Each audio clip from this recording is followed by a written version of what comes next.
ચલો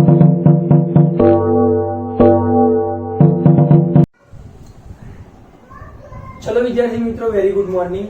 આપણે ધોરણ નંબર 8 ની અંદર ચેપ્ટર નંબર 7 ઘન અને ઘનમૂળ મેથેમેટિક્સ માં ભણવાના છે. બરોબર છે. અત્યાર સુધી આપણે લગભગ ચર્ચા કરી છે સાયન્સના લગભગ ખાસા સમય સુધી ચેપ્ટર ચલાયા. અત્યારે હવે ફરીથી ગણિત તરફ આવ્યા છે અને અત્યાર સુધીના 6 ચેપ્ટર છે એ બહુ ક્લિયરલી ભણ્યા છે. બરોબર છે. જે વિદ્યાર્થી મિત્રો આગળના ચેપ્ટરમાં કદાચ તકલીફ જેવું લાગતું હોય તો મને કોન્ટેક્ટ કરી શકે છે. બરોબર છે. હવે અહીંયા આપણે ભણવાના છે ઘન અને ઘનમૂળ.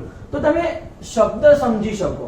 જેમ કે તમે સૌથી સ્ટાર્ટિંગમાં ભણ્યું હતું આપણે એક ચેપ્ટર વર્ગ અને વર્ગમૂળ. તો એ વર્ગ અને વર્ગમૂળ બહુ આનંદ આવે એવું ચેપ્ટર હતું. બરોબર છે. બસ એ જ ટોપિકમાં એ જ પેટર્નમાં ભણવાનું છે ઘન અને ઘનમૂળ. મતલબ કે તમે વર્ગ અને વર્ગમૂળ કરવા કોનો ઉપયોગ કરતા હતા? ચલો યાદ કરો.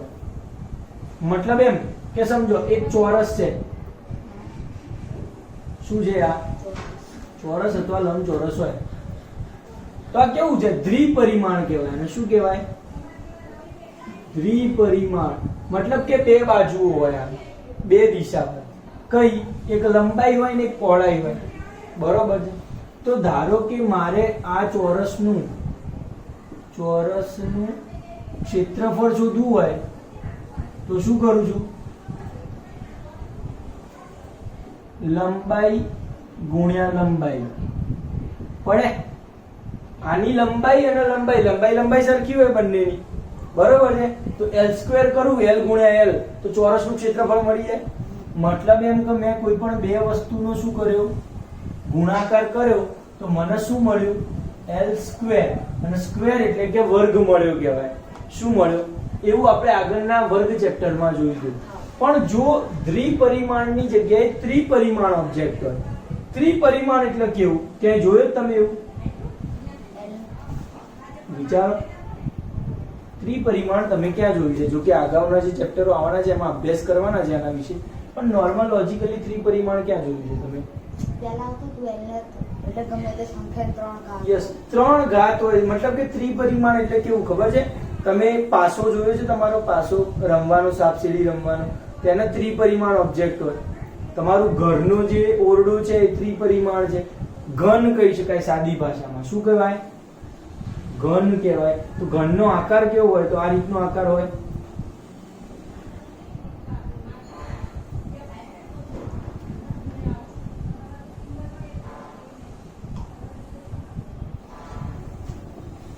આવો હોય પાસાનો. પડી ગઈ ખબર? પરફેક્ટ. મતલબ કે કેવી હોય બાજુઓ? 6 બાજુ હોય. બરોબર છે. ખ્યાલ આવી ગયો? હવે શું કરશું આપણે? તો કે આની 6 બાજુઓને આપણે રચના કરવા માટે શું કરવું જોઈએ? તો કે એક વિચારો કે હવે સમજો કે ચોરસનું ક્ષેત્રફળની ચર્ચા કરી તો લંબાઈ ગુણ્યા લંબાઈ. હવે આનું તો ક્ષેત્રફળ થોડી શોધવાનું છે. આપણે આનું શું શોધશું? ઘનફળ. આનું જ્યારે ઘનફળ, ઘનફળ શોધવાની વાત આવે ત્યારે શું કરવાનું છે? લંબાઈ ગુણ્યા લંબાઈ ગુણ્યા લંબાઈ. 3 વખત લંબાઈ કરું મતલબ કે L ગુણ્યા L ગુણ્યા L, મતલબ કે L નો ઘન થાય. બરોબર છે. ઘનનું ઘનફળ મતલબ કે જે આકૃતિ દોરી છે એનું ઘનફળ કેટલું થાય? લંબાઈ ગુણ્યા લંબાઈ ગુણ્યા લંબાઈ. તો L નો ઘન થયો. મતલબ કે આ થઈ ઘન કરવાની મેથડ. બરોબર છે. મતલબ કે 3 સરખી વસ્તુના ગુણાકાર કરો તો ઘન થઈ જાય. જેમ કે તમને એટલી ખબર છે કે તમે 2 ગુણ્યા 2 કરો તો આ વાસ્તવમાં શું છે? 2 નો વર્ગ છે અને એનો આન્સર આવે છે 4. અહીંયા શું છે? ઘનફળમાં શું કરવાનું? ઘન કરવામાં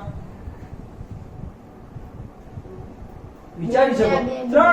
3 વાર ગુણવાના. 2 ગુણ્યા 2 ગુણ્યા 2. તો આ શું થઈ જાય? 2 ની 3 ઘાત. અને 2 ની 3 ઘાત કેટલી થાય? 8. તો આના આપણે શું કહીએ છીએ? ઘન કર્યો કહીએ. અને આના શું કર્યો કહીએ? વર્ગ કર્યો કહેવાય. આના કહેવાય વર્ગ, આના કહેવાય ઘન.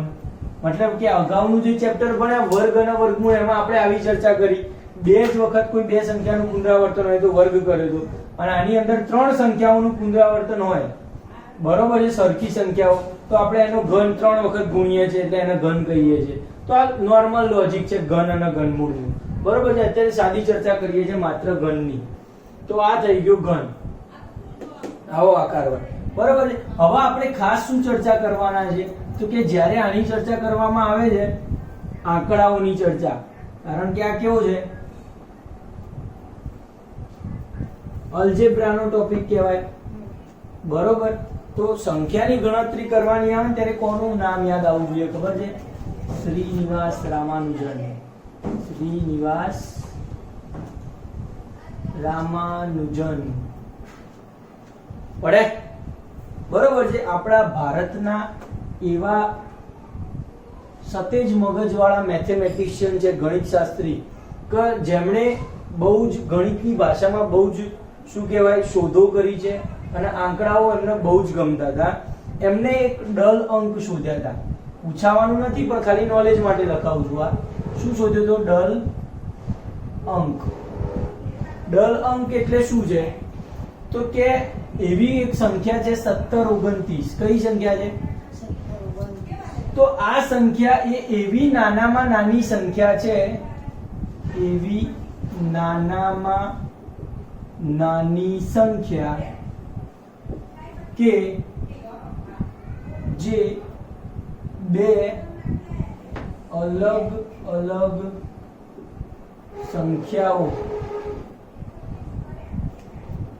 સંખ્યાના ઘનની રીતે ઘનને બે રીતે લખી શકાય. મતલબ કે 1729 ને લખવું હોય તો એક કરું 12 નો ઘન વત્તા 1 નો ઘન,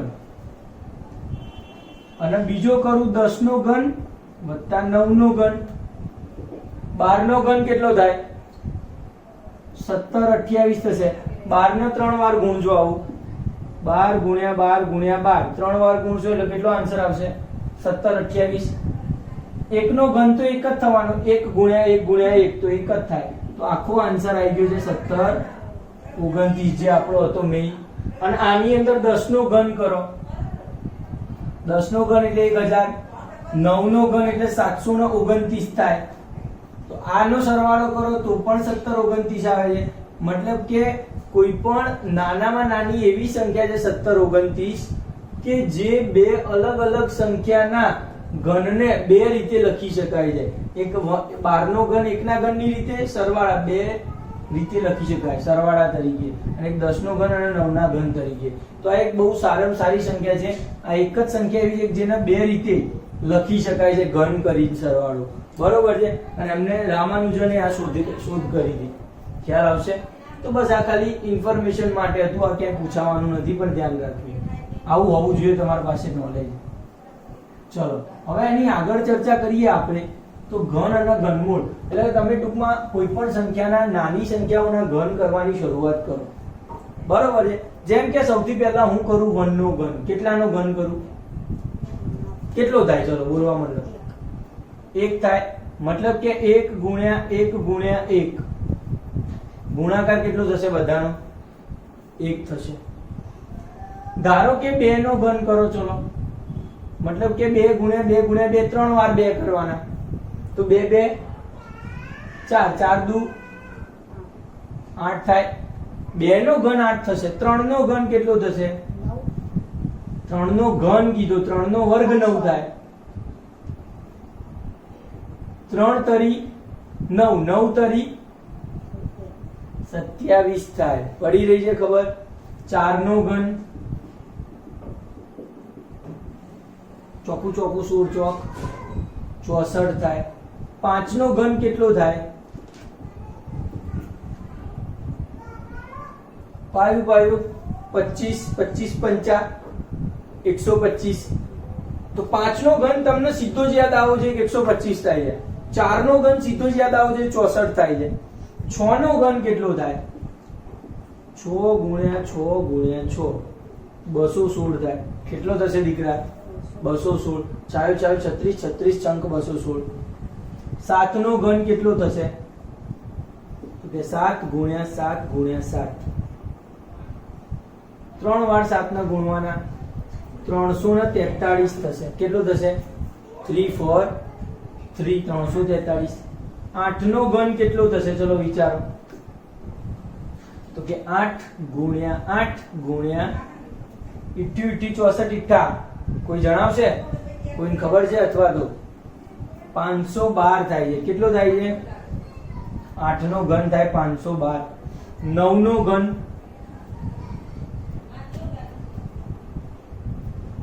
9 નો ઘન એટલે કે 9 ગુણ્યા 9 ગુણ્યા 9. આપણે હમણાં જ ચર્ચા કરી 729 થાય 9 નો ઘન. 10 નો ઘન કેટલો થાય?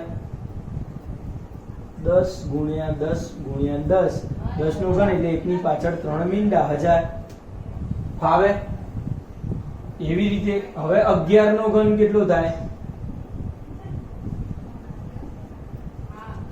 13 31. કેટલા? 1331. 1331. 13 31. યાદ રહે? 12 નો ઘન કેટલો થશે? 17 28. 12 ગુણ્યા 12 ગુણ્યા 12. મતલબ કે બસ આટલા સુધી, એટલીસ્ટ તમે 10 સુધી યાદ રાખશો તો પણ ઇનફ છે. કેટલા સુધી? 10 સુધી તો તમારે ખરેખર યાદ આવવા જોઈએ ઘન. હું તમને હવામાં પૂછું કે 8 નો ઘન કેટલો, તો તમને તરત જ ખબર પડવી જોઈએ કે 512 થવો જોઈએ. બરોબર છે? ધારો કે હું તમને 4 નો ઘન પૂછું તો તમને ખબર પડી જવી જોઈએ કે 64 ની વાત થઈ રહી છે. આવશે? હવે લોજિકલી આ તો ઘનની વાત કરી. શેની વાત કરી દીકરા? ઘનની. તો સેમ ટુ સેમ ઘનમૂળ આવે. સેમ ટુ સેમ તમને ઘનમૂળ આવડવું જોઈએ. તો જો ઘન આવડે તો જ ઘનમૂળ આવડે. મતલબ એમ કે તમને ડાયરેક્ટ એવું પૂછવામાં આવે, ધારો કે ઘનમૂળની નિશાની કેવી છે પહેલા એની ચર્ચા કરો. જેમ કે આપણે વર્ગમૂળ કરવું હતું તો ખાલી આવું કરી દેતા હતા અને પછી 25 લખતા હતા, તો 25 નું વર્ગમૂળ થાય 5. ક્લિયર વાત છે? પણ જ્યારે ઘનમૂળ લખવાનું આવે, કેટલું મૂળ? ઘનમૂળ લખવાનું આવે ત્યારે અહીંયા તગડો કરવાનો. શું કરવાનો? આગળ તગડો કરવાનો. વર્ગમૂળની અંદર વાસ્તવમાં અહીંયા 2 આવે છે પણ આપણે લખતા નતા અને ચાલે, ચિંતા નહીં. પણ ઘનમૂળની અંદર લખવું પડશે. અહીંયા તગડો લખો મતલબ કે આ મતલબ છે ઘનમૂળનો. અહીંયા અંદર હું 27 લખી નાખું તો શું મતલબ થાય? 27 નું ઘનમૂળ. કેટલું આવવું જોઈએ બાળકો? 27 નું ઘનમૂળ. 27 નું ઘનમૂળ કોણ થશે? 3 થશે. કેટલું થશે? પડી રહી છે ખબર શું થઈ રહ્યું છે? મતલબ કે હવે હું ઊંધું જઉં છું. ધારો કે તમને પૂછું 216 નું ઘનમૂળ, તો તમને આવડવું જોઈએ 6 થાય. 512 નું ઘનમૂળ, તો તમને આવડવું જોઈએ 8 થાય. તો આ થઈ રહી છે આપણી ઘનમૂળની વાત. પડે છે ખબર તમને? ચલો, મતલબ કે આ પેટર્ન તમને આવડવી જોઈએ. બરોબર છે? તમને દરેકે દરેક સંખ્યાઓના ઘન આવડવા જોઈએ. 1 નો ઘન 1, 2 નો ઘન 8, 3 નો ઘન 27, 4 નો ઘન 64, 5 નો ઘન 125, 6 નો ઘન 216, 7 નો ઘન 343. આવડે 100%. જેમ તમને વર્ગ યાદ રાખ્યા હતા ને એમ તમારે ઘન પણ યાદ રાખવા પડશે. જો તમને ઘન યાદ રહી જાય, બરોબર છે, ઘન યાદ રહી જાય તો ઘનમૂળ ઓટોમેટિક આવડે. કારણ કે તમને ખબર છે, સમજો કે 6 નો ઘન 216 થાય છે તો પછી 216 નું ઘનમૂળ કેટલું હોય? 6 જ હોય ને. ક્લિયર વાત છે? તમને એટલી ખબર હોય કે 729 જે છે એનું ઘનમૂળ, આનું ઘનમૂળ કેટલું થાય? 9 થાય. કેમ? કારણ કે 9 નો ઘન 729 છે. એની ઊંધી વાત થઈ ગઈ. આ તો પડે છે ખબર? તો બસ એ ખબર પડવી જોઈએ સાથે સાથે તમને, એટલે તમારું મગજ થોડું ડાયવર્ટ ના થવું જોઈએ. ઘન અને ઘનમૂળ શું છે એ ખબર પડી ગઈ તમને? પડે ખબર? યસ. હવે જેમ વર્ગ અને વર્ગમૂળની અંદર એક ચોક્કસ પેટર્ન જોઈ હતી આપણે, એમ ઘન અને ઘનમૂળની અંદર પણ ચોક્કસ પેટર્ન છે. બરોબર? સમજો કે તમને આ જે સંખ્યાઓ લખી છે એના ઉપરથી કઈ કામ લોજિક આવે છે કે બેકી સંખ્યાઓનું, અહીંયા લખું છું ધ્યાન રાખો, બેકી સંખ્યાઓનો ઘન કરવાથી મળતી સંખ્યાનો એકમનો અંક કેવો હોય? હા, બેકી જ હોય. પડી ગઈ ખબર? જો હું બેકી સંખ્યા, બગડો બેકી કહેવાય? હા પાડો, હા પાડો. હા, બગડો બેકી છે તો બેકીનો ઘન કેટલો થયો? 8. 8 બેકી સંખ્યા છે. બેકી સંખ્યા છે 4, એનો ઘન કરો તો કેટલા મળે? 64. તો એકમનો અંક કેવો આવ્યો? બેકી મતલબ કે જેટલી પણ બેકી સંખ્યાઓ છે એના ઘન કરવાથી મળતી સંખ્યાનો એકમનો અંક કેવો આવે છે? બેકી. 0 પણ બેકી સંખ્યા કહીશું આપણે અહીંયા. ખ્યાલ આવી રહ્યો છે? મતલબ કે બેકી સંખ્યાનો ઘન કેવો દીકરા? બેકી. પડે છે ખબર તને? ચલો આગળ જતા રહીએ. સેમ ટુ સેમ પેટર્ન લખી શકો કે એકી સંખ્યાનો ઘન કરવાથી મળતી સંખ્યા નો એકમનો અંક એકી છે. બરોબર વાત છે. હવે એકી અને બેકી સંખ્યાને બીજા કયા નામથી ઓળખવામાં આવે? હવે ગણિતમાં મોટા થઈ ગયા છે, કંઈક સારા નામથી બોલાવીશું. તો કોઈને યાદ છે કે બેકી સંખ્યાને આપણે શું કહીએ છીએ અને એકી સંખ્યાને આપણે શું કહીએ છીએ? બોલો ચલો. બેકી સંખ્યાને કહેવાય યુગ્મ સંખ્યા. કેવી સંખ્યા કહેવાય? યુગ્મ. એકી સંખ્યાને કેવી કહેવાય? અયુગ્મ કહેવાય. આવશે? તો આપણે બેકી ને એકી સંખ્યાની જગ્યાએ હવે યુગ્મ અને અયુગ્મ શબ્દ વાપરશું. એટલે યુગ્મ સંખ્યા એટલે બેકી જેમ યાદ રાખવું, અયુગ્મ છે એટલે એકી સંખ્યા જેમ યાદ રાખવું. પડશે ખબર? યસ. તો હવે એક આ ચર્ચા કરી તો આ નોટ લખી નાખો તમે. આ 3 વસ્તુ લખવી જોઈએ. પડી રહી છે ખબર? બેકી સંખ્યાનો ઘન કરશો તો આન્સર આવશે બેકી જ મળશે, અને એકી સંખ્યાનો ઘન કરશો તો આન્સર આવશે એ શું મળશે? એકી સંખ્યા જ મળશે, એકમનો અંક. ખ્યાલ આવે છે? બીજી વાત, બીજી કઈ પેટર્ન જોઈ રહ્યા છો તમે આમાં? બીજી કઈ પેટર્ન શું છે? તો સમજો કે હું તમને ખાલી એમ કહી દઉં. શું કહી દઉં? કે 17 નો ઘન કરવાથી મળતી સંખ્યા નો એકમનો અંક શોધો. તો શું કરશો તમે? ડાયરેક્ટ હવે 17 નો ઘન 17 ગુણ્યા 17 ગુણ્યા 17 કરવા તો જવાશે નહીં. શોર્ટકટ શું છે? મતલબ કે કોઈ પણ સંખ્યાનો ઘન કરવો હોય તો તમારે એકમનો અંક કયો લેવો જોઈએ? કયો આવે? તો સીધે સીધું કયું કહી શકાય? વિચારી લો. 17 નો ઘન કરવાથી મળતી સંખ્યાનો એકમનો અંક તો તમને 327 એટલે યસ. ના, અહીંયા જુઓ 7 એકમનો અંક જોવાનો. કોઈ પણ સંખ્યામાં શું જોવાનું? એકમનો અંક 7 છે. 7 નો ઘન કરવાથી શું મળે? 7 નો ઘન કેટલો થાય? 343. કેટલો થાય 7 નો ઘન? 7 નો ઘન કેટલો છે? 300. એકમનો અંક શું મળ્યો? 3 મળ્યો. તો 17 નો ઘન કરવાથી પણ મળશે જે સંખ્યા એનો એકમનો અંક શું હશે? ના ખબર પડી? એટલીસ્ટ 17 ની કોઈ પણ સંખ્યા, ધારો કે હું લઈ લઉં 1024. શું લઈ લઉં? 1024 ની ઘન કરું તો હવે જે ઘન કરવાથી જે સંખ્યા મળશે એનો એકમનો અંક શું હશે? ફરીથી આ જ ક્વેશ્ચન લખો. એનો એકમનો અંક શું થશે? તો આપણે તો શું જોવાનું? એકમનો અંક 4 જ જોવાનો ખાલી. 4 નો ઘન કરો તો શું મળે? 64 મળે. 4 નો ઘન 64 તો એનો એકમનો અંક પણ શું થાય? 4 જ થવાનું છે. તો એકમનો અંક શોધતા આપણે કોઈ પણ સંખ્યાનો, જેમ કે હું લઈ લઉં 52 નો ઘન કરવાથી મળતી સંખ્યાનો એકમનો અંક શું થાય? ચલો હવે બોલો જાતે.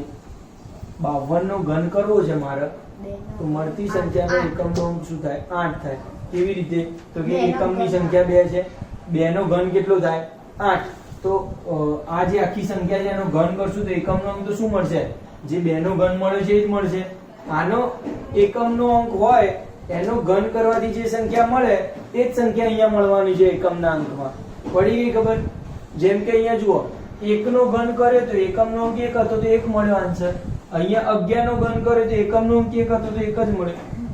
જેમ અહીંયા 2 હોય તો એકમનો અંક 8 મળે છે, તો અહીંયા પણ 2 છે તો એકમનો અંક શું મળે? 8 જ મળે. પડી ગઈ ખબર? 100%. મતલબ કે એકમના અંક ઉપર ડિપેન્ડ છે કે પાછળનો અંક કયો આવશે. બરોબર છે? એકમના અંકનો તમારે સીધો ઘન કરી દેવાનો, કારણ કે તમને 1 થી 10 ના ઘન આવડે છે. એકમના અંકનો સીધો ઘન કરી દેવાનો, તમને જે આન્સર મળે છે એનો એકમનો અંક છે એ જ આનો એકમનો અંક આવે. ક્લિયર વાત છે ત્યાં સુધી?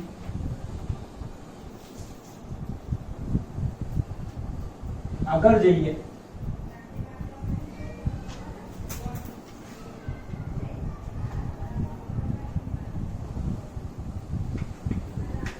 એક પેટર્ન આવે છે આની અંદર.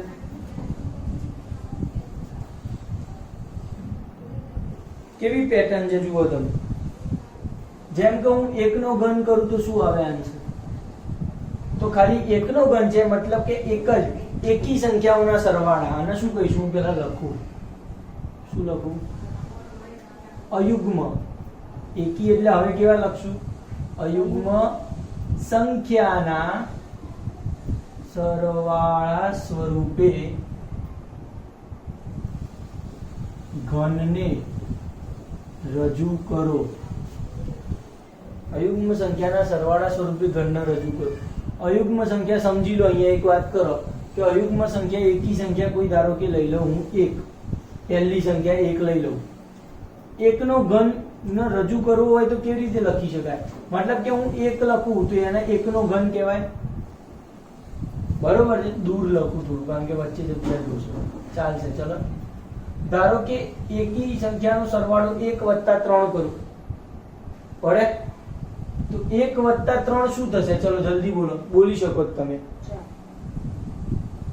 તો આપણે એક નહીં લેવાનું. એક હવે નહીં લેવાનું. એક તો પતી ગઈ ને આપણી સંખ્યા. આપણે એક શું કરવા લેવી? હવે એક પછી એકી સંખ્યા કઈ આવે? 3 અને 5 આવે. તો 3 અને 5 નો સરવાળો કેટલો થાય? 8. 8 કોનો ઘન છે?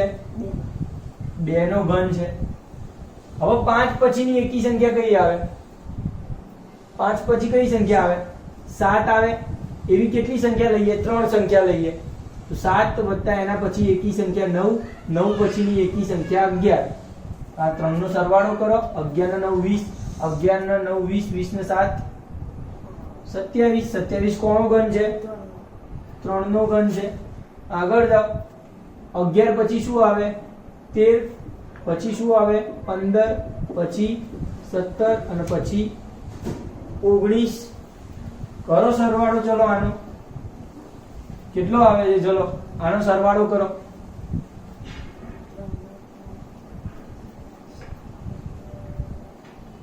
64 આવે છે. 64 આવે છે ને? તો આ શું છે? 4 નો ઘન છે.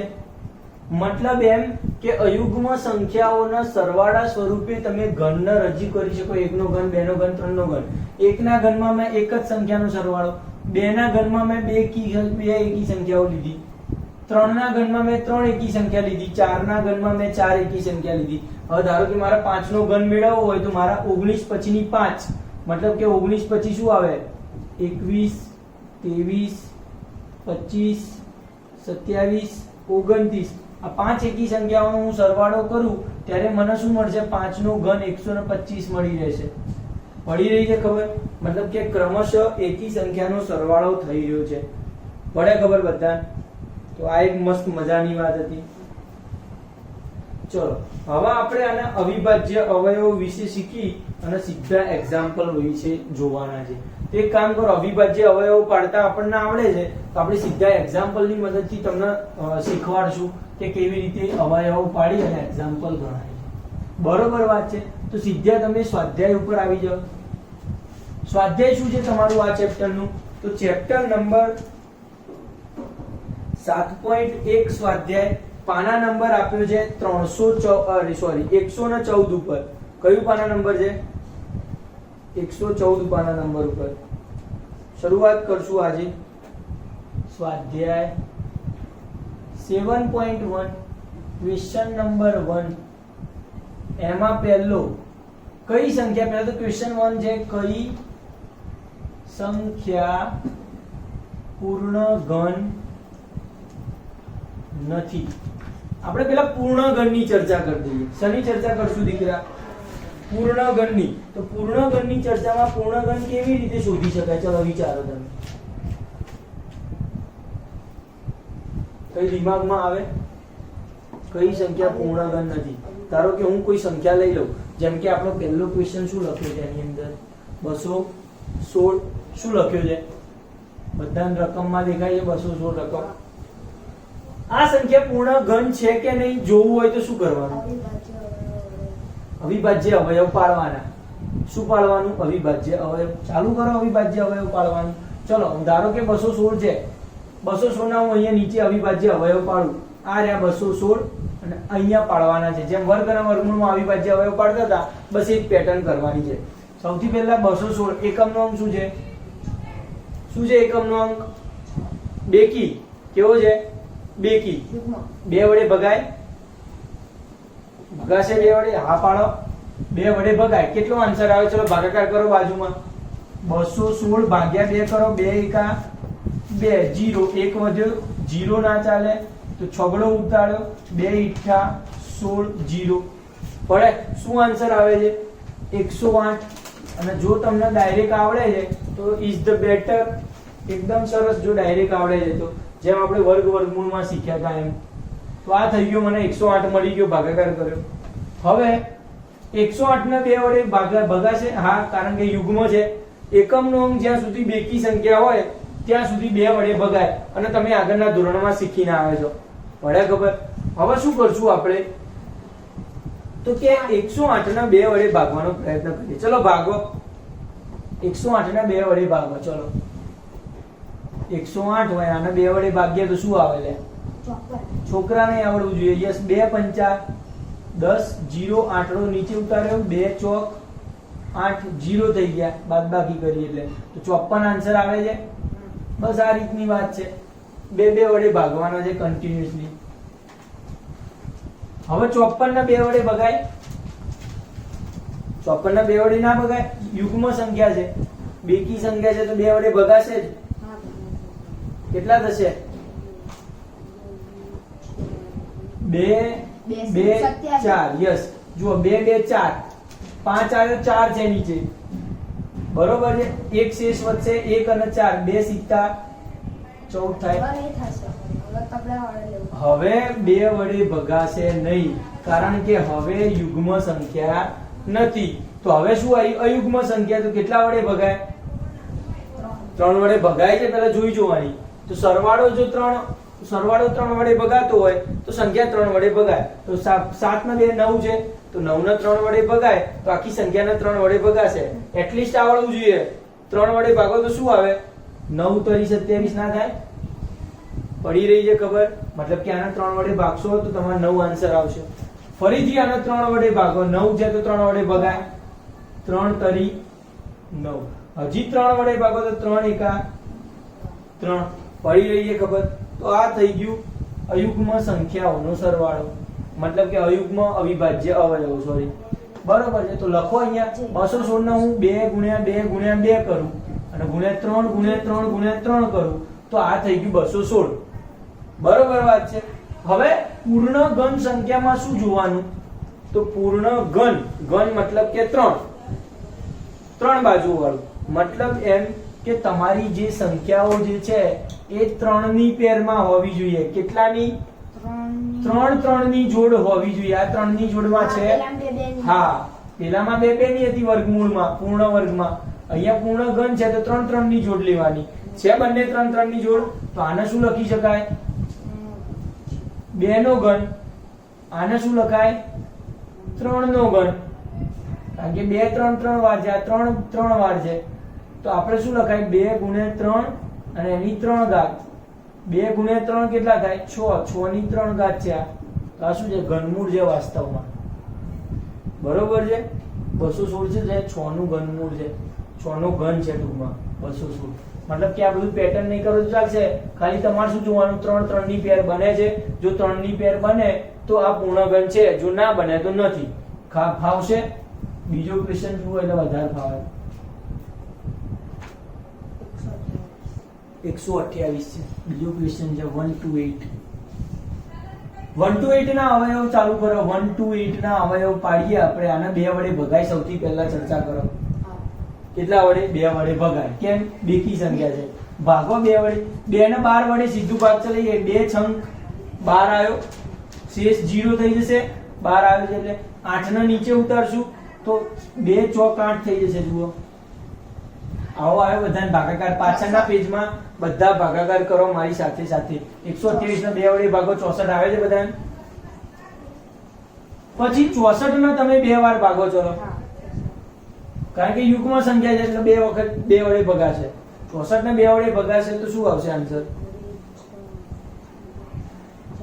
2 તરી 32. 6 0 થઈ ગયું. જો 2 ના 3 વડે ભાગું તો 6 મળે, 0 થઈ ગયું શેષ. ચોગડાને નીચે ઉતારો તો 2 2 4 32 આવે. હજી યુગ્મ સંખ્યા આવે છે. યુગ્મ સંખ્યા છે તો હજી 2 વડે ભગાય તો 2 ભાગ્યા 32 કેટલા આવશે? 2 ભાગ્યા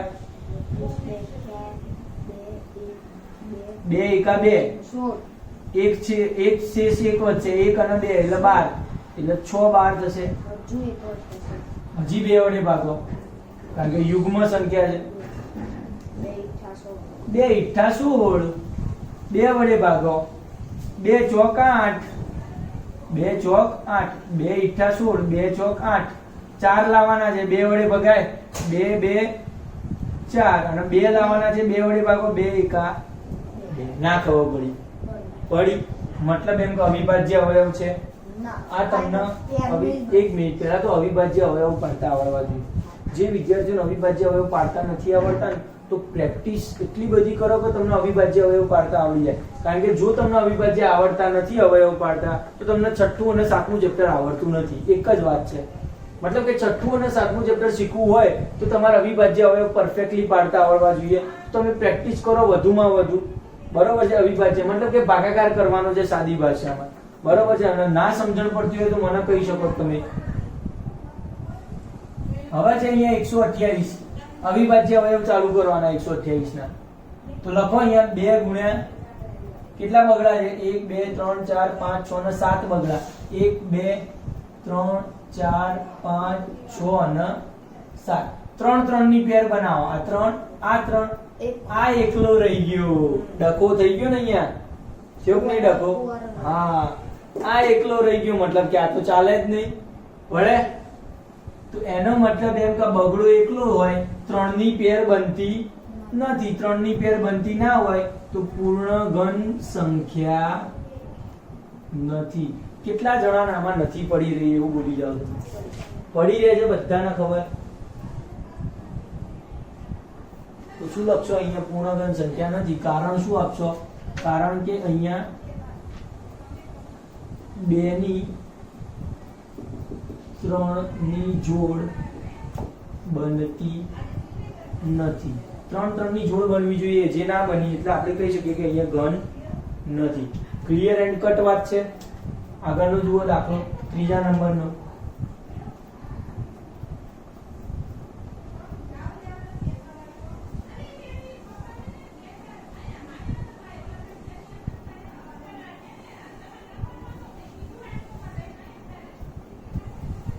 ચલો શું કરશું ત્રીજા નંબરના દાખલામાં? 1000 છે 1000 દેખાય? क्या करोगे बोलो? ચાલુ કર દો. અવિભાજ્ય અવયવ પાડવાના. એક જ વસ્તુ છે આમાં. પૂર્ણઘન શોધવાના હોય કે પૂર્ણ વર્ગ શોધવાના. અવિભાજ્ય અવયવ ચાલુ કરી દેવાના. ચલો અવિભાજ્ય અવયવ ચાલુ કર દો. 1000 ના 2 વડે ભાગો કેટલો આવેલા આન્સર? 500 ના આવે. બરોબર છે? 1000 ના 2 વડે ભાગો 500 જ જવાબ આવવાનો છે. 500 ના 2 વડે ભાગો કેટલો જવાબ આવે? 250 જવાબ આવે. 250 ના 2 વડે ભાગો કેટલા આવે? 125 દુ 250 ના આવે. ના ખબર પડી. અહીંયા સુધી તમને આવડે. હવે અહીંયા જુઓ. અહીંયા સુધી તો 0 હતા એટલે 2 વડે ભગાતા હતા. અહીંયા પાંચડો છે. શું છે? પાંચડો. પાંચડો હોય મતલબ કે યુગ્મ સંખ્યા નથી, અયુગ્મ સંખ્યા છે. તો આને 3 વડે ભાગી જો. 3 વડે ભગાય છે તો કે જો સરવાળો 3 વડે ભગાય તો જ ભગાય. તો 2 ને 1 3, 3 ને 5 8, 8 ને 3 વડે ભગાય? ના ભગાય. જો સરવાળો આ સંખ્યાઓનો સરવાળો 3 વડે ભગાતો નથી મતલબ કે આખી સંખ્યાને 3 વડે નહીં ભગાય. 3 ની ચાવી છે આ મતલબ કે 3 નો સરવાળો 8 છે તો 8 ને 3 વડે ના ભગાય. તો 125 ને 3 વડે નહીં ભગાય. તો હવે 4 વડે ભગાય? તો કે ના ભગાય. જો 2 વડે ના ભગાય તો 4 6 8 10 વડે બેકી સંખ્યા વડે નહીં ભગાય. 2 વડે ના ભગાય તો બેકી સંખ્યા વડે ના ભગાય. તો હવે એકી સંખ્યા હવે આવી 4 વડે ના ભગાય તો 5 વડે. 5 વડે તો ઓબ્વિયસલી ભગાવવાનું છે. કેમ? છેલ્લો આંકડો જ 5 છે. તો જેની પાછળનો આંક 0 અને 5 હોય તો 5 વડે ભગાશે. વેલિડ છે. તો 5 ના ભાગુ 5 દુ 10. શું થશે? 5 દુ 10. 12 માંથી 10 જશે 2 વધશે. 2 અને પાંચડો નીચે ઉતારે 25. પાયો પાયો 25 આવી જશે. 25 કેટલા જણાને આવે ભાગાકાર? તમારે આવું કરવાનું છે. બાજુમાં પાછળના પાને ગમે ત્યાં 5 વડે ભાગવાના. 5 દુ 10. છેદ વધે 2. પાંચડો નીચે 5 5 25 આન્સર આવ્યો 0. 25 આવી ગયો બધાનો આન્સર. 25 ને 5 વડે ભગાય. બચ્ચા આવડતું હોય આવજો. આવડે છે 25 ને 5 વડે ભાગતા? પાયો 25. પાયો 25. અને ના આવડતું હોય તો એડમિશન લઈ લો પ્રાઇમરીમાં. ફરીથી 0 થી ચાલુ કરો કેજી માં. 5 ને 5 વડે ભાગવું પાયો કેટલા થઈ ગયા? 25. હવે 5 ને 5 વડે ભગાય 5 એકા. હા થઈ ગયું. મતલબ કે અવિભાજ્ય અવયવો લખો તો આના કેટલા છે? 2 ગુણ્યા 2 ગુણ્યા 2 ગુણ્યા 5 ગુણ્યા 5 ગુણ્યા 5. તો આ 3 ની પેર છે, આ 3 ની પેર છે, 3 ની જોડ છે. 3 ની જોડ બને છે, તેથી પૂર્ણ ઘન છે. ના ખબર પડી દીકરા? પડી રહી છે ખબર. ચલ આગળ આવી જા ક્વેશ્ચન નંબર 2 માં. કૂદી ના આવી જા. ક્વેશ્ચન નંબર 2 ને કદાચ ચોથો આવ્યો હશે. શું છે ક્વેશ્ચન ચોથો? 100. 100 પૂર્ણઘન સંખ્યા છે. તો જોઈને તો કઈ નહીં દેવાની કે હા કે ના. બરોબર છે. જો કે તમને આવડવી જોઈએ. 100 પેલા આપણે કોઠો લખ્યો તો અહીંયા એમાં આવતું નતું. પૂર્ણઘન સંખ્યા તો નહીં જ થાય.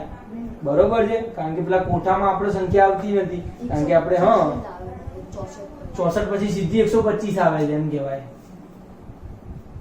તો હવે અવિભાજ્ય અવયવ 100 2 વડે ભાગો તો શું આવે? 50. 50 ને 2 વડે ભાગો તો શું આવે? 25 ને 2 વડે ભગાય નહીં. કેમ? યુગ્મ સંખ્યા આવતી. તો પછી 25 ને 3 વડે ભગાય. 3 વડે ભગાશે 25 ને. સરવાળો કરો 5 ને 2 7. 7 ને 3 વડે ભગાય? ના ભગાય. તો 25 ને 3 વડે ક્યાંથી ભગાય? તો 5 જ વડે ભાગવા પડશે. 5 5 અને 5 એકા. તો લખો સંખ્યા 2 ગુણ્યા 2 5 ગુણ્યા 1 3 ની પેર બને છે? નથી બનતી. 2 2 ની પેર બને. આવું ના ચાલે. 3 3 ની પેર જોઈએ. તો 3 ની જોડ બનતી નથી અને એટલા માટે આપણે કહી શકીએ કે સંખ્યા પૂર્ણ ઘન નહીં છે. પૂર્ણ વર્ગ જ લખી દે. યસ, ખ્યાલ આવી રહ્યો છે બચ્ચા? સરસ. 5મો દાખલો જોઈ લે. 3 ની જોડ બનાવવાની. જો થાય તો ઠીક છે, નહીતર પૂર્ણઘન નથી એવું લખી નાખવાની. બરોબર છે. એક જ કોન્સેપ્ટ ની વાત છે. હવે 46 છગડો પાંચડો છગડો. બરોબર. આવી સંખ્યા છે તમારી પાસે? બધા જોડે આવી છે. 46 665 56. ચલો ભાગવાની શરૂઆત કરી દો. 4 6 6 5 6. 2 વડે ભાગ્યા. 2 2 4. 2 તરી 6. 2 તરી 6. 2 2 4. 4 આવશે. 5 માંથી 4 જાય શેષ 1 વધે. 1 અને 6 2 ઈઠા 16. ના 328 આવે. 2 વડે ભાગો. 2 એકા 2. તગડો આવ્યો. 2 એકા 2. છેદ 1 વધશે. 1 અને 3 13. 2 છંક 12.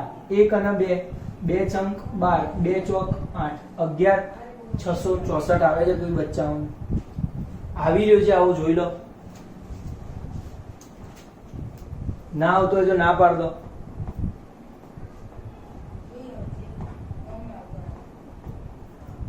યસ. 23 328 ને તમે 2 વડે ભાગો. તમારે આવો જ કંઈક આન્સર આવવો જોઈએ. આવે છે? ચલો આગળ જઈએ. આવતો હશે. 2 વડે હજી ભાગો. 2 વડે ભાગશું તો શું આન્સર આવશે? 2 વડે ભાગો તો 2 પંચા 10. 1 6. 2 ઈઠા 16. 2 તરી 6 અને 2 2 4. 58 32 આવે છે. કેટલા આવે છે? 58 32. હજી 2 વાર. 2 વડે ભાગો. 2 2 4. 1 શેષ વધ્યો. 1 8 2 9 18. 2 એકા 2. 1 2 2 છંક 12. 29 16. હજી બેકી સંખ્યા છે. 2 વડે ભાગો.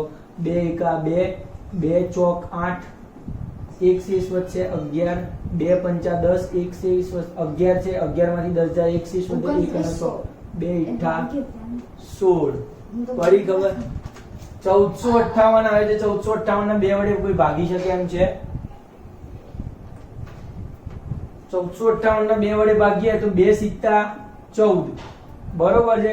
વધ્યા 5, 2 2 4, 2 2 4 આવે, એક શેષ વધશે 1 અને 8 18, 2 9 18, 729. 9 નો વર્ગ આવી ગયો છે 729. સરસ. મતલબ કે 729 હવે અહીંયા બેકી નથી. કેવી છે? એકી સંખ્યા છે. એકી સંખ્યા હોય તો કેટલા વડે ભગાશે? 3 વડે ભગાશે. જોઈ જુઓ. 7 ને 9 9 18, 3 વડે ભગાય છે. 3 તરી નહીં થાય. 3 તરી 9 થઈ જાય, વધી જાય. 3 દુ 6, 1 2, 3 ચોક 12 અને 3 દુ સોરી 3 તરી 9, 243 આવે છે. કોઈ આવું જોઈએ. આગળ લઈ લો. ચલો હવે 3 વડે ભાગો. 3 ઈઠા 24 ને 3 એકા 3 81, 81 ને 3 વડે ભાગો 27 તરી 81, 27 ને 3 વડે ભાગો કેટલા તરી? 9 તરી 27, 9 ને 3 વડે ભાગો 3 તરી 9 ને 3 એકા ના ખબર પડી ગઈ છે. મતલબ કે આનો અવયવ શું પડ્યો? 2 ગુણ્યા બગડા કેટલા? 1 2 3 4 5 6, 3 4 5 6 અને તગડા કેટલા છે? 6 તગડા. 1 2 3 4 5 6. આ 3 ની પેર, આ 3 ની પેર, આ 3 ની પેર, 3 ની પેર, 3 3 ની જોડ છે. લખવાનું 3 ની જોડ છે, તેથી પૂર્ણ ઘન છે. ના ખબર પડી. કોઈ નહીં ખબર પડતી. હાવ કશી ખબર નથી પડતી બાળકોને. ચલો આગળ જઈએ આપણે. ચલો સ્ટુડન્ટ્સ અહીંયા આવી જાઓ. બગા રકમ શું કહી રહી છે બીજા ક્વેશ્ચનની? એવી નાનામાં નાની સંખ્યા શોધો. કેવડી? નાનામાં નાની સંખ્યા એવી શોધો કે જેથી નીચે આપેલી સંખ્યા વડે ગુણીએ તો પૂર્ણઘન થઈ જવી જોઈએ. ગુણીએ તો પૂર્ણ વર્ગ. કેવી? ગુણવાથી મળતી સંખ્યા પૂર્ણઘન થઈ જાય એવું શોધવાનું છે. સૌથી પહેલા જ્યારે આવો ક્વેશ્ચન પૂછાય, જ્યારે આવો ક્વેશ્ચન પૂછાય છે કે પૂર્ણઘન સંખ્યા કરવાની છે કોઈ સંખ્યા સાથે ગુણી, સૌથી પહેલા અવિભાજ્ય અવયવ પાડવાના. એના સિવાય કશું કામ નહીં કરવાનું. પડે ખબર? સૌથી પહેલા પૂર્ણઘન શબ્દ આવેલ અવિભાજ્ય અવયવ પાડી દેવાના. અવિભાજ્ય અવયવ પાડવું. ધારો કે 243 ના અવિભાજ્ય અવયવ કોઈના આવડે છે? 81 ખાલી. 1 વડે ભાગવાનું શરૂ. પહેલા તો શેના વડે ભગાશે? 2 વડે ભગાય? ના ભગાય. 3 વડે ભગાય? તો કે 3 ને 2 6 3 9. હા 3 વડે ભગાય. કેટલા થાય? 3 ઈઠા 24 અને 3 એકા 3. હમણાં આવ્યું હતું. 81 ને 3 વડે ભાગો 27 તરી 81, 81 ને 3 વડે ભાગો 27, 27 ને 3 વડે ભાગો કેટલા આવશે? 9 તરી 27, 9 ને 3 વડે ભાગો કેટલા આવે? 3 તરી 9 અને 3 ને 1 વડે ભાગો 3 એકા 3. ના ખબર પડી. જ્યાં સુધી 1 ના આવે ત્યાં સુધી આવું કરવાનું. તો હવે અવિભાજ્ય સંખ્યાઓ તમને અવિભાજ્ય અવયવ કયા મળે? તો કે 243 ના અવિભાજ્ય અવયવ મળ્યા 3 ગુણ્યા 3 ગુણ્યા 3 ગુણ્યા 3 ગુણ્યા 3. 5 તગડા દેખાઈ રહ્યા છે બધા. મતલબ કે હવે 3 3 ની પેર બનાવવું બને છે. પૂરી થતી નથી. મતલબ કે પૂર્ણઘન સંખ્યા તો નથી જ. મતલબ એમ કે આખી સંખ્યાની અંદર હું એવી કઈ સંખ્યા અંદર ગુણી નાખું તો પૂર્ણઘન થઈ જાય. મતલબ કે જે ખૂટે છે એ ગુણી નાખું તો પૂર્ણઘન થઈ જાય. આપણે શું ગુણવાનું કીધું છે રકમમાં? તો કઈ સંખ્યા ગુણું? તો સમજો કે મારો 243 એમના એમ છે. 2 4 3. આ 3 3 3 3 3 એમના એમ. આ 3 તગડા ને 2 તગડા એમના એમ. શું કરું જાદુ? તો કે 243 ને મેં 3 વડે ગુણ્યા. બરોબર? આ બાજુ પણ 3 વડે ગુણો. તો અહીંયા 3 વડે ગુણું તો 3 ગુણ્યા 3 ગુણ્યા 3 અને 3 ગુણ્યા 3 ગુણ્યા. હવે પેર થઈ ગઈ. 3 વડે ગુણ્યા તો 3 3 ની જોડ બની ગઈ. બરોબર છે? તો આ કેવી સંખ્યા થશે? પૂર્ણઘન થશે. 343 ને 3 વડે ગુણો 729. કોઈને આવે છે? જલ્દી કરો પાછળના પાને. 343 ગુણ્યા 3 કરો. ચલો આવે છે 729. સોરી 243 ગુણ્યા 3. 243 ગુણ્યા 3 કરો 729 આવે છે. આવી જવું જોઈએ. હવે અહીંયા શું છે 3 3 3 તો એ શું છે 3 નો ઘન. અહીંયા બીજા 3 3 3 તો એ બીજા 3 ના 3 વાર લખો. તો આને 3 વાર લખો તો આવું લખાય, આને 3 વાર લખો તો આવું લખાય. તગડાને 3 3 વાર લખ્યા. તો હવે આ 729 3 ને અલગ રાખો. ક્યાં રાખો? અલગ. તો 3 ગુણ્યા 3 અને એની 12 કૌંસની 12 તગડો. આ બંનેનો તગડો ક્યાં લઈ લીધો? 12 લઈ લીધો. તો વાસ્તવમાં 729 છે એ કોનો ઘન છે? 3 તરી 9 નો ઘન છે. ના ખબર પડી. 3 તરી 9 અને 9 નો ઘન થઈ ગયો 729. એનો મતલબ એમ કે હવે ઘનમૂળ મળ્યું, પૂર્ણઘન સંખ્યા થઈ ગઈ. થઈ ગઈ પૂર્ણઘન સંખ્યા 729. મતલબ કે એવી કઈ નાનામાં નાની સંખ્યા વડે ગુણ્યા કે જેથી નીચે આપેલ સંખ્યા સાથે ગુણવાથી મળતી સંખ્યા પૂર્ણઘન થાય. મતલબ કે આ સંખ્યા સાથે તમે કઈ સંખ્યા વડે ગુણ્યા? 3 વડે તમે ગુણ્યા હતા. મતલબ કે નાનામાં નાની સંખ્યા નાની સંખ્યા 3 છે. નાનામાં નાની સંખ્યા કેવી છે? એવી નાનામાં નાની સંખ્યા 3 છે કે જેને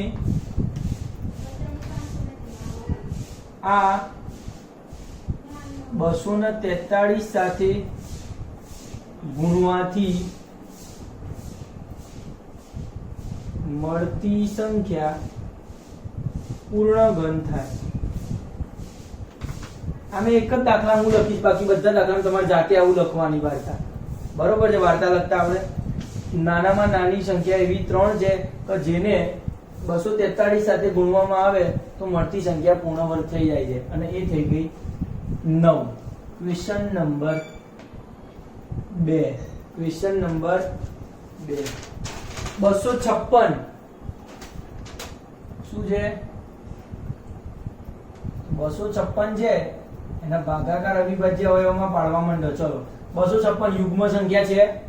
હા પાડો. યુગ્મ સંખ્યા છે તો 2 વડે ભાગો. 2 કા 2. 5 આવ્યો. 5 ના 2 વડે ભાગું 2 2 4 થાય અને 1 શેષ વધે. 1 અને 6 2 ઈઠા 16 128 કોઈને આવે છે? આના 2 વડે ભાગો તો 2 છંક 12 અને 2 ચોક 8. આના 2 વડે ભાગો 2 2 તરી 6 અને 2 2 4. 2 વડે ભાગો 32 ના 2 વડે ભાગશો તો 16 આવશે. 16 દુ 32 થાય. 16 ના 2 વડે ભાગશો 8 આવશે. 8 ના 2 વડે ભાગશો 4 આવશે. 4 ના 2 વડે ભાગશો 2 આવશે અને 2 ના 2 વડે ભાગશો 1 આવશે. ના ખબર પડી? પડી ગઈ ખબર? મતલબ કે અવિભાજ્ય અવયવ તમે લખી નાખો 1 2 3 4 5 6 7 ને 8. 8 અવયવો મળ્યા. 2 ગુણ્યા 2 ગુણ્યા 2 ગુણ્યા 2 ગુણ્યા 2 ગુણ્યા 2 4 5 6 7 અને 8. 3 3 ની પેર બનાવો. આ 3 આ 3 અહીંયા કેટલા છે? ઓન્લી 2. માત્ર 2 જ સંખ્યા મળી. મતલબ કે હજી એક બગડો હોત તો પૂર્ણઘન સંખ્યા થઈ જતી એવું કહેવાય. અહીંયા શું મળે છે? 2 જ બગડા મળે છે. વાસ્તવમાં મળવા જોઈએ 3 તો પૂર્ણઘન સંખ્યા થાય. પૂર્ણઘન તો પૂર્ણઘન કરવા માટે આખી સંખ્યાને કેટલા વડે ગુણી નાખું? 2 વડે ગુણું તો અહીંયા 3 બગડા થઈ છે. ધારો કે 2 વડે ગુણું 256 ગુણ્યા 2. તો આ બાજુ કેટલા છે? તો કે 2 ગુણ્યા 2 ગુણ્યા 2 આ એક પેર. આ બીજી પેર 2 ગુણ્યા 2 ગુણ્યા 2 આ બીજી પેર. નીચે લખીએ આ બીજી પેર. પછી 2 ગુણ્યા 2 આ ત્રીજી પેરમાં 2 જ બગડા હતા. હવે 2 વડે ગુણ્યા તો 3 પેર થઈ ગઈ. તો હવા 256 ગુણ્યા 2 તો કેટલા થાય? 6 દુ 12 નો બગડો વધી 1 5 દુ 10 ને 11 નો એકડો વધી 1 2 2 4 ને 1 5 512 થઈ ગયા. 512 અહીંયા છે. અહીંયા શું થઈ ગયું? તો આ બગડા આને એક પેર લઈ લો. 2 ની 3 ઘાત છે. આ શું છે? 2 ની 3 ઘાત છે. અને આ શું છે? આ પણ 2 ની 3 ઘાત છે. આ 3 3 ને 2 ની 3 ઘાત ની રીતે લખી નાખ્યું ઘનમૂળ તરીકે. 512 એમના એમ. આ શું છે? તો કે તગડા બધાનો તગડો 12 લઈ લો. તો બગડો બગડો બગડો અને બધાનો તગડો ઘાત 12 આવી ગઈ. તો આ શું થઈ જાય? 512 અને 2 ગુણ્યા 2 ગુણ્યા 2 ગુણ્યા 2 4 4 દુ 8 નો ઘન છે. તો આ 8 નો ઘન કરશો તો 512 મળે છે. મતલબ કે પૂર્ણઘન સંખ્યા મળી. તો આપણે શું લખી શકીએ? તો કે એવી નાનામાં નાની નાનામાં નાની સંખ્યા કેટલી મળી? નાનામાં નાની સંખ્યા 2 છે. કઈ છે? 2 છે કે જેને 256 સાથે ગુણવામાં આવે તો મળતી સંખ્યા પૂર્ણ ઘન થઈ રહી છે. ખ્યાલ આવશે? તો બસ આ ક્વેશ્ચન આવડવું જોઈએ. આજે આટલું જ રાખીએ છીએ. ક્વેશ્ચન 2 ના 3 દાખલા સુધી, ત્રીજો દાખલો તમારે જાતે ગણવાનો રહેશે. તો 3 દાખલા સુધી તમારે ગણવાના છે અને નેક્સ્ટ આપણે આગળનું અગાઉના લેક્ચરમાં જોઈશું. બરોબર છે?